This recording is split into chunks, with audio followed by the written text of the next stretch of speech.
नमस्कार। आज हम एक बहुत ही गहरे विषय पे बात करने वाले हैं, भगवान शिव का तांडव नृत्य। हमारे पास जो स्रोत है वो इसकी कहानी और मतलब को समझने की कोशिश करते हैं। बिल्कुल। ये एक बहुत ही शक्तिशाली और कह सकते हैं रहस्यमयी घटना है हिंदू पौराणिक कथाओं में। हाँ, तो कहानी शुरू होती है देवी सती के आत्मदाह से, है ना? जब उन्होंने अपने पिता राजा दक्ष के यज्ञ में अपने पति शिव का अपमान महसूस किया और अपने प्राण त्याग दिए। जी। और ये घटना शिव के लिए एक बहुत बड़ा आघात थी। मतलब वो गहरे शोक और भयानक क्रोध से भर गए थे। और इसी उथल-पुथल से, इसी तीव्र भावना से जन्म हुआ तांडव का, वो अलौकिक प्रलयंकारी नृत्य। स्रोत बताते हैं कि शिव सती के निर्जीव शरीर को लेकर पूरे ब्रह्मांड में घूमने लगे। पर सवाल ये उठता है कि इस नृत्य का असल मतलब क्या था? क्या ये सिर्फ गुस्सा था? सिर्फ विनाश? देखिए, ये नृत्य इतना भयानक था कि स्रोत कहते हैं पृथ्वी कांपने लगी थी, आकाश में गड़गड़ाहट होने लगी, देवता तक डर गए थे। बाप रे। हाँ, तो ये सिर्फ शिव का व्यक्तिगत दुख नहीं था, इसका असर मतलब पूरे ब्रह्मांड पर पड़ रहा था।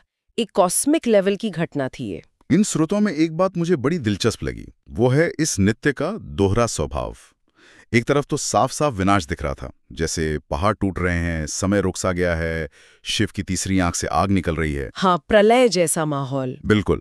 पर साथ ही उन्हीं विवरणों में ये भी इशारा मिलता है कि इसी विनाश में कहीं ना कहीं सृजन का बीज भी छिपा था। हाँ, और ये बहुत महत्वपूर्ण पहलू है। स्रोत इसे अक्सर सृष्टि के विनाश और फिर उसके पुनर्जनन के चक्र के प्रतीक की तरह दिखाते हैं। मतलब एक तरह का रीसेट। बिल्कुल, ये हमें याद दिलाता है कि अंत अक्सर एक नई शुरुआत का ही संकेत होता है। विनाश के बिना शायद नया सृजन संभव ही न हो। फिर देवताओं ने प्रार्थना की है ना? हाँ, वो घबरा गए थे। जी। और तब कहते हैं भगवान विष्णु ने हस्तक्षेप किया। उन्होंने अपने सुदर्शन चक्र से सती के शरीर के और जहां जहां वो टुकड़े गिरे, वो शक्तिपीठ बन गए, देवी की ऊर्जा के केंद्र। हाँ, जो आज भी पूजे जाते हैं। लेकिन कुछ स्रोत ये भी कहते हैं कि इसके बाद भी शिव का जो क्रोध था वो पूरी तरह शांत नहीं हुआ था। अच्छा। ये तो सोचने वाली बात है। शक्तिपीठों की स्थापना के बाद भी गुस्सा। हाँ, ये एक पहेली की तरह है। क्या ये गुस्सा सिर्फ सती को खोने का था या इसका कोई और शायद ज्यादा गहरा आध्यात्मिक अर्थ था? स्रोत में इस पर विचार करने को कहते हैं कि शायद वो गुस्सा किसी और असंतुलन की ओर इशारा कर रहा था। फिर अंत में क्या हुआ? शिव शांत हुए? हाँ, आखिरकार शिव शांत हुए और कैलाश पर वापस ध्यान में लीन हो गए। और आगे चलकर, जैसा कि हम जानते हैं, सती ने ही पार्वती के रूप में फिर से जन्म लिया। और शिव और पार्वती का विवाह हुआ।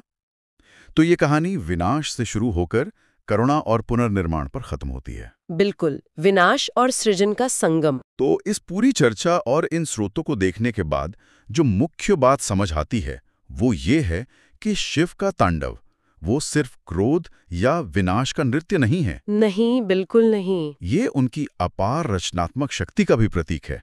ये दिखाता है कि कैसे हर अंत में ही एक नई शुरुआत छिपी होती है। सार यही है दरअसल। जीवन और ब्रह्मांड का ये चक्र चलता रहता है। विनाश असल में नए सृजन के लिए रास्ता बनाता है। तांडव इसी सनातन नियम का एक शक्तिशाली प्रदर्शन है। और जाते जाते एक सवाल श्रोताओं के लिए छोड़ जाते हैं जो इन्हीं स्रोतों से उभरता है।